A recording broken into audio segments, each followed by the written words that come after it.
हमारा जो इस समय एनर्जी बिल है जी अब आज बात हुई है कि इस समय भारत को जो ऑयल मिल रहा है जी वो है ब्रेंट प्लस $15। यस पिछले हफ्ते हमारी इंडियन बास्केट पहुंच गई थी $140 जी पर। जी पिछले 2-3 साल हमने ऐसे बिताए जिसमें हम 60 से 70 पे तेल ले रहे थे। इसमें अगर आप रशिया से डिस्काउंट ऐड कर दें तो और ज़्यादा हमारे लिए हो गया था ना। तो ऐसे में हम एक एनवायरनमेंट में हैं और ऑन टॉप ऑफ दैट आप ऐड कर दीजिए डॉलर रुपी। पिछले साल तक डॉलर रुपी 85 था, आज हम 95 पर हैं। तो ये सब भारत का मैक्रो कितना बिगाड़ देगी, जी। और वो भी उस समय पर जब हम जस्ट लास्ट क्वार्टर में थोड़े से ग्रीन शूट्स दिख रहे थे आने सीजन में। तो ठीक है, इसमें दो ये इसका जवाब दो ढंग से देंगे। पहले वॉल्यूम की बात करेंगे, फिर प्राइस की बात करेंगे। एक नंबर याद रखिए 555, 555 ठीक है, मुगली घुट्टी। वही वाली पुरानी। अब मजाक किया है।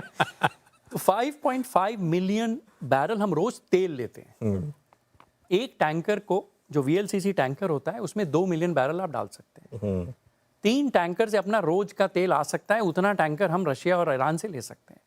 वॉल्यूम की दिक्कत तेल में नहीं है। दूसरा नंबर है 5, करीब 50,000 क्यूबिक मीटर टन, एक बार अंदाज में आपको बोल देता हूं, हम रोज गैस इंपोर्ट करते हैं और 50,000 हम खुद रिफाइन करते हैं। 50,000 गैस के लिए एक VLGC चाहिए गैस के लिए, अच्छा, बस। हाँ।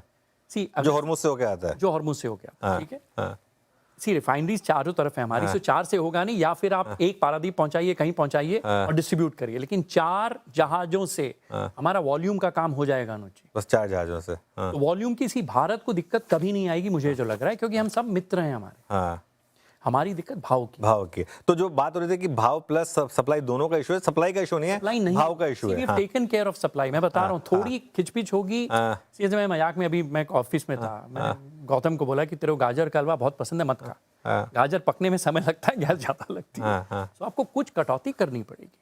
बट जो आप भाव की बात कर रहे हैं, $60 आपका एवरेज सैलरी से $50 था। अगर $125 हो जाता है, $75 आप एक्स्ट्रा दे रहे हैं, 100 बिलियन है जीडीपी इम्पैक्ट अनुज। 100, हाँ, ये जो चार्ट, इसका अगला वाला वो देख रहे हैं आप, काला वाला पीछे। हाँ, वो चलाया था हमने वो। हाँ जी, सो यही वो ग्राफिक है। देखिए, तो देखिए हमने एक वो देखिए, अननोन प्लस इंडिया देख रहे हैं, ऑरेंज इंडिया है, काला वाला is highest in the history. तो कहीं तो वो तेल जा रहा है, शायद हमारे पास भी आता है, मुझे नहीं मालूम। आप कह रहे हैं कि सप्लाई का तो हमने कर लिया है, कोई दिक्कत नहीं। हाँ, चीज मिल जाएगी। भाव ब्लूमबर्ग वाला भाव है, 100 बिलियन का जीडीपी इम्पैक्ट है। 6 महीना तक हम शायद झेल लें, 50-60 बिलियन। इन्फ्लेशन बढ़ेगा, फिजिकल डेफिसिट की दिक्कत आएगी। बट उसमें क्या है ना कि जब आज आप दिक्कत में होते हैं, आप फ्यूचर से उधार लेते हैं, ठीक है, लेकिन लंबी चली तब मैं सच बोल रहा हूँ, ऑल बेट्स आर ऑफ। तो 6-7 महीने में सिमट जाए तो बेस्ट है। मतलब 6-7 महीने भी ज़्यादा हो गया, लेकिन उससे ज़्यादा नहीं लंबी खींचनी चाहिए। देखिए, 6-7 महीना तो अनुज, फिर हम आपको स्टूडियो में नहीं बुलाएंगे आप मुझे। क्यों? आप दूसरा महीना तो हो चुका है। रशिया यूक्रेन भी तो चला था, कितना लंबा चला था रशिया। चल ही रहा है, अब तक चल रहा है। देखिए, 4 साल में तो दुनिया डिस्ट्रक्शन है जी, क्या बात कर रहे हैं। सी 3 ही पॉसिबिलिटी है, या तो डील हो, शॉर्ट डीले या डिस्ट्रक्शन है। सी जितनी देर होगी उतना आप गुस्सा होंगे, मैं गुस्सा होऊंगा। तो ये एक इसका स्पिल ओवर का डर रहेगा कि यार ये कल का छोकरा मेरे से चढ़ ही जा रहा है। एट सम पॉइंट आप बिल्कुल फ्रस्ट्रेट होके तहस नहस करेंगे। तहस नहस मतलब है कि पानी का इंफ्रा तोड़ना, पावर तोड़ना, फिर वो रिटेलिएट करेंगे, वो GCC का फोड़ेंगे, इधर करेंगे, बहुत दिक्कत हो जाएगी। Deal deal deal. तो डील में क्या ईरान आपको लगता है कि इवेंचुअली कहेगा कि चलिए ठीक है, we are giving up nuclear option, मतलब अपना प्रोग्राम जो है ना हम पूरा कैंसिल कर रहे हैं? देखिए, अगर जैसा मैंने आपको कहा कि अगर सब कुछ शस्त्र है तो न्यूक्लियर की जरूरत क्यों है, पहले वो वहां से शुरू करते हैं, फिर न्यूक्लियर के बिना काम हो सकता है। देखिए, 5 देश थे, Gaddafi Libya, Saddam Hussain Iraq, north Korea Kim Jong, Iran और वेनेजुएला। 5 थे big this thing controlled by a fanatic, correct, dictators. एक के पास सिर्फ न्यूक्लियर वेपन था, सिर्फ वही जिंदा है। सद्दाम नहीं है, वेनेजुएला वाला कैप्चर हो गया है, गद्दाफी इज डेड, ईरान के पुराने लीडर इज डेड। एक ही जिंदा है जिसके पास न्यूक्लियर वेपन है। सो न्यूक्लियर वेपन क्लियरली डेटरेंट है, और ये तो इस बार प्रूव हो गया है।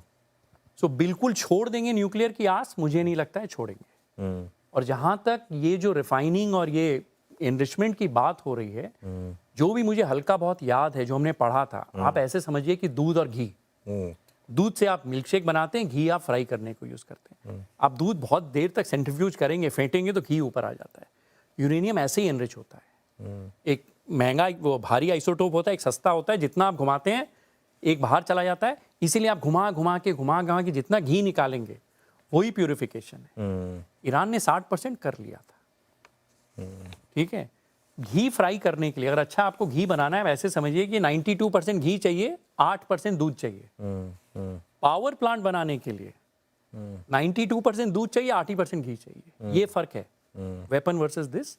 तो मुझे लगता है कि देखिए ऑफिशियली वो कुछ भी कह दें, अगर वो जिंदा है नॉर्थ कोरिया वाला, तो न्यूक्लियर वेपन छोड़ना नहीं है। लेकिन न्यूक्लियर में जरूरत फॉर यूज खत्म हो गई है। ड्रोन है, स्विफ्ट है, सैटेलाइट है, मिसाइल है, बैलिस्टिक है, सब कुछ है। आप कह रहे हैं जिसके पास न्यूक है वो नहीं छोड़ेगा, लेकिन जिसके पास और जो काम कर रहा है उस पर वो करता रहेगा। मुझे लगता है करते रहेंगे। ठीक है। तो एक दो आखिरी सवाल, हमारे लिए फिर इस समय बेस्ट केस सिनेरियो क्या है और वर्स्ट केस सिनेरियो क्या है? देखिए बेस्ट केस है एक हफ्ते में लड़ाई खत्म हो जाए और उसके बाद ईरान का तेल और सब कुछ सेटल हो जाए, हॉर्मुज खुल जाए, तेल वापस $60 चला जाए। बेस्ट केस है प्रॉब्ली 10%। ओके, ठीक है। वर्स्ट केस है ये 3 साल चलता है, then all bets are off. उसकी प्रॉबिलिटी मैं कहूँगा 30%। ओके, ब्रॉडली 50% प्रॉबिलिटी है ये खींचेगा और फिर एक समय आएगा जब सब बोलेंगे यार बंद करो। आप ईरान को बोलेंगे आप $2 मिलियन 18 करोड़ पर एक बार शिप ले लो, खोलो, नहीं तो दुनिया में फैमिन, फर्टिलाइजर, खाने के वांदे हो जाएंगे, transportation, everything is it is. So Iran can not hold the world at ransom. Ultimately उनकी भी सभ्यता है, right. So that is what I think. So 3 अगर सिनेरियो तो ये है कि वर्स्ट केस मुझे लगता है इतना बुरा होना चाहिए, बट बेस्ट केस की चांस इतनी अच्छी नहीं है। अगर नहीं तो आज ट्रम्प जी को सुबह आके बोल देना चाहिए तो मैं खत्म कर रहा हूँ। आज भी तो वही कह रहे हैं, बमबारी करता रहूंगा। ओके, और अगर वर्स्ट केस प्ले आउट होता है हमारे केस में जी, तो मार्केट कहाँ तक जा सकता है और बेस्ट केस में मार्केट कहाँ तक जा सकता है आपके हिसाब से? देखिए वर्स्ट केस में तो आप मुझसे पूछिए मत। हाँ, वो तो हम नहीं चाहें तो बेटर अगर वो लार्ज लॉस वाली अगर आप सीन जो मैं कहता हूँ कई बार ना कि large profit small profit large loss हो सकता है। अगर वर्स्ट केस हुआ अनुज जी तो ऑल बेट्स आर ऑफ। मैं कुछ नहीं बोल सकता। It is very dangerous for the world and India. हमारी 80% ऊर्जा बाहर से आती है। हम $150 अफोर्ड नहीं कर सकते तेल। हम इतनी महंगी गैस अफोर्ड नहीं कर सकते। फैक्ट्रियाँ बंद हो जाएंगी, नौकरियाँ चली जाएंगी, दिक्कत है। तो मैं वर्स्ट केस की आशा भी नहीं करता हूँ। ठीक है, इसलिए आपने एक अच्छी बात करी कि मुझे इस बार इस तरह बैठा दिया, शायद कुछ बदल जाए। और बेस्ट केस सिनेरियो में क्या लग रहा है कि मार्केट बॉटम के करीब है इन दैट केस? आप देखिए लड़ाई के पहले फिस्कली इनफ पैसा था। हाँ, करेक्ट, सब कुछ ठीक ठाक चल रहा था। धीरे धीरे ग्रीन शूट्स आ रहे थे, अर्निंग्स आ रही थी, सब कुछ ठीक जब एकदम हो ही गया था, जनवरी मार्केट नया हाई बनाने वाला था, तब से ये शुरू हो गया है। तो फिर भी देखिए एक क्वार्टर तो वॉश आउट है। टाइल नहीं मिल रही हैं, गैस नहीं मिल रहे हैं, पेंट नहीं मिल रहा है। तो जून क्वार्टर तो वॉश आउट है just because of after effects जो हुआ है। अगर बंद हो जाती है तो सितंबर क्वार्टर से चीजें बहुत अच्छी हो जाएंगी। ओके, चलिए, तो यही उम्मीद करेंगे कि best case scenario play out हो अजय जी, और होपफुली सब कुछ ठीक रहेगा। कोई आखिरी थॉट्स जो आपके जो रह गए हो, जो हमने डिस्कस ना करे हो, जिसके बारे में आप बात कर रहे हैं? लास्ट चार्ट जो है सर्कल वाला वो दिखा दीजिए, जो मुझे लग रहा है फ्यूचर की जो हमारी चीजें हैं ये। देखिए सर्कल ऑफ एक्शन जो येलो वाला है ना, अब ये करना पड़ेगा। अच्छा, सर्कल ऑफ एक्शन और ऊर्जा। देखिए चाइना ने क्या किया है, एक एग्जांपल हमें लेना पड़ेगा। चाइना भी तो ऑयल डिपेंडेंट था। आज चाइना की 85% ऊर्जा अंदर की हो गई है। और अंदर की मतलब क्या, उनके पास तो तेल है नहीं इनफ। सूरज, वायु, पानी जो रोज मिलते हैं उन्होंने कर लिया है, हमने भी होड़ करी है। हमें एक्सेलरेट करना पड़ेगा और defence, we cannot be dependent on the world any more. तो ये सारी चीजें हमें येलो सर्कल के अंदर लानी पड़ेगी अगले 10-20 साल। जो चीजें हम 5 साल में करना चाहते थे हमें अब 1 साल में करनी। तो जो अल्टरनेटिव एनर्जीज हैं वो और जल्दी उन पे काम करेंगे, बहुत ज्यादा, क्योंकि वो सस्ती होती हैं। हाँ, देखिए हाइड्रोकार्बन से जितनी ऊर्जा आप बनाएंगे, कोयला गैस हाँ। राइट महंगा होता है। हाँ हाँ सूर्य रोज निकलता है, वायु रोज चलती है, झरने रोज बहते हैं, ठीक बात है। सस्ती है। ठीक, चलिए होपफुली इन सब पर जल्दी काम हो। अजय जी बहुत बहुत शुक्रिया आज हमारे साथ जुड़ने के लिए और एक इंटरेस्टिंग टॉपिक पर एक बार फिर से इतना क्लियर कट भी रखने के लिए। थैंक यू जी। चलिए स्पेशल शो में इतना ही। आप जुड़े रहिए CNBC आवाज़ के साथ।